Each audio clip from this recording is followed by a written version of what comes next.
साथियों नमस्कार। हमारी आज की कहानी है मध्य प्रदेश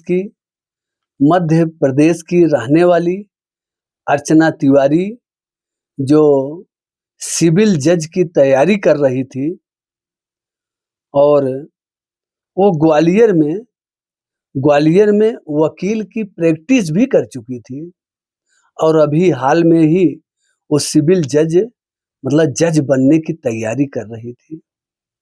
लेकिन साथियों, 13 दिन पहले रक्षाबंधन के त्योहार पर वो घर आने वाली थी। रक्षाबंधन के त्योहार पर वो घर आने वाली थी। साथियों, ये वहां से निकलती है, इंदौर से कटनी जा रही थी। इंदौर से ट्रेन में बैठती है कटनी जाने के लिए और बीच में इटारसी जंक्शन पर उतर जाती है। ये बैठी कहाँ थी? इंदौर से, और जाना कहाँ था इसको? कटनी। लेकिन ये इटारसी जंक्शन पर उतर गई जो है, और उतरने के बाद साथियों, ये वहां से नेपाल बॉर्डर से 13 दिन के बाद इसको गिरफ्तार किया गया। ये वहां तक, नेपाल तक भाग गई, अपने घर नहीं गई। क्यों ऐसा किया साथियों? ये जो है, और साथियों, इंदौर से इटारसी की जो दूरी बताई जा रही है वो 285 किलोमीटर। हाँ, 285 किलोमीटर इंदौर से इटारसी की दूरी बताई जा रही है। और जब ये भोपाल पहुंची थी तब अपने चाची से बात की थी 10:10 पर। हाँ, 10:10 पर अपनी चाची से फोन पे बात की थी और 11:10 पर ये गायब हो गई थी। मतलब एक ही घंटे में गायब हो गई थी। हाँ, और गायब कहाँ हुई? नर्मदापुरम में। नर्मदापुरम से बीच में एक मिड घाट आता है। मिड घाट के जंगल और नदी के तरफ गई थी जो है। हाँ, वहाँ ये दिखाने के लिए कि ये जो है अर्चना तिवारी वहाँ वहाँ गायब हो गई, या ये मर गई, या इसकी हत्या हो गई।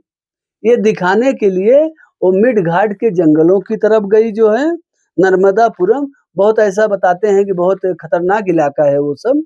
ये वहाँ गई जो है, और ऐसा गांव घर वालों को लगे कि अर्चना की हत्या हो गई या अर्चना मर गई। और ये भागी किसके साथ थी? अपने प्रेमी के साथ भागी थी। इसका प्रेमी सारांश था। सारांश नाम का लड़का इसका प्रेमी था। उसके साथ ये जो है भाग ली थी प्यार में। क्योंकि इसके पिताजी जो है, घर वाले, ये कह रहे थे इससे कि बेटी अब तुम घर आओगी तो तुम्हारा अब जो है शादी का रिश्ता करवा देंगे। और शादी जो है इसके घर वाले कोई पटवारी जो होते हैं ना, लेखपाल पटवारी, उनके साथ इसकी शादी की बात चल रही थी। इसके घर वाले बोले बेटी इस बार आओगी तो तुम्हारा शादी करवा देंगे। शादी की बात हमारी हो गई। लेकिन ये लड़की वो शादी करने की इच्छुक नहीं थी। इसका तो अफेयर किसी और से चल रहा था, सारांश नाम के लड़के से। तो शादी वहां कहाँ करेगी? तो वहां से भागने का प्लान बनाई। तो भागी जो है, हाँ, जाके इटारसी में ही उतर गई बीच रास्ते में। इंदौर से इसको कटनी जाना था तो इटारसी में ही उतर गई, और फिर वहां से नर्मदापुरम के रास्ते कहाँ कहाँ से नेपाल पहुंच गई जो है साथियों। और इसका जो है, इसका एक ड्राइवर है जो है, तेजिंदर है। हाँ, तेजिंदर जो है, तेजिंदर इसको गाड़ी से वहां रेलवे स्टेशन पे लाके छोड़ा था। हाँ, नहीं, वहां इटारसी से इन लोगों को फिर लेके गया अपनी गाड़ी से। अच्छा, तेजिंदर गया तो तेजिंदर इसका ही ड्राइवर था। फिर तेजिंदर को किसी केस में दिल्ली पुलिस ने इसको गिरफ्तार कर ली जो है। इस केस में नहीं, किसी और केस में। तो तेजिंदर से जब पूछताछ बढ़ी आगे, तो इसने बताया कि अर्चना और सारांश के साथ गई है ऐसा-ऐसा बताया। फिर जब सारांश का मोबाइल का सीडीआर सब निकाला गया, तो जो ये लोग बात किए थे, तो ये नेपाल में पाई गई। फिर नेपाल के रास्ते इसको इंडिया लाया गया। साथियों, ये तीनों जो है हरदा स्टेशन आता है, वहाँ पर बैठकर तेजिंदर, सारांश, अर्चना, इन तीनों ने इस भागने की कहानी को रचा था कि चलो अब भाग चलते हैं जो है, नहीं तो घर वाले पटवारी से शादी करा देंगे। हाँ, उसी लिए जो है, अच्छा ये भाग तो लिए सारांश और अर्चना, तेजिंदर इसको छोड़ा था, बस छोड़ के वापिस आ गया था। उसके बाद में जब ये सब बातें बढ़ने लगी, तो ये सारांश जो इसका प्रेमी है, जो इसका आशिक है, सारांश भी इसको नेपाल से छोड़ के चला आया अपने घर। बोला अर्चना अब हमसे नहीं होगा, अब हमको इस लफड़े में नहीं फंसना है, तुमको पढ़ना है, तुम फंसना है फंसो, अब हम जा रहे हैं। इसको सारांश वहीं छोड़ के चला आया, छोड़ मतलब धोखा दे के चला आया, ऐसा कह सकते हैं। हाँ, तो साथियों जो महिला जो है सिविल जज की तैयारी कर रही थी, अभी तो जज बनी नहीं। हाँ, अब भविष्य में क्या होता है, जज बनती है नहीं बनती है, लेकिन ये 13 दिन तक कम से कम 4-5 जिलों के पुलिस वालों को और यहाँ से नेपाल तक सबको परेशान करके रख दिया, और ये अपने घर वालों को भी परेशान करके रख दिया।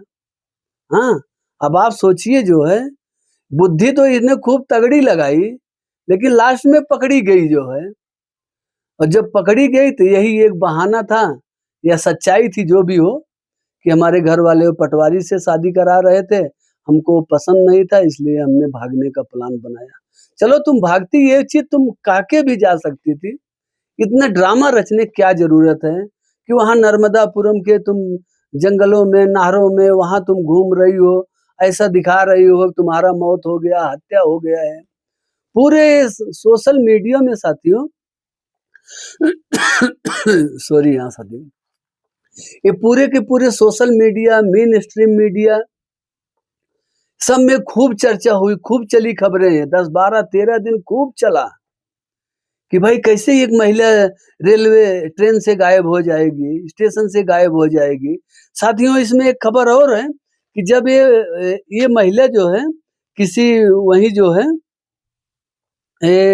ये जब ट्रेन में बैठी थी, तो ये सलवार सूट पहन के बैठी थी, सूट सलवार पहन के ट्रेन के अंदर गई थी।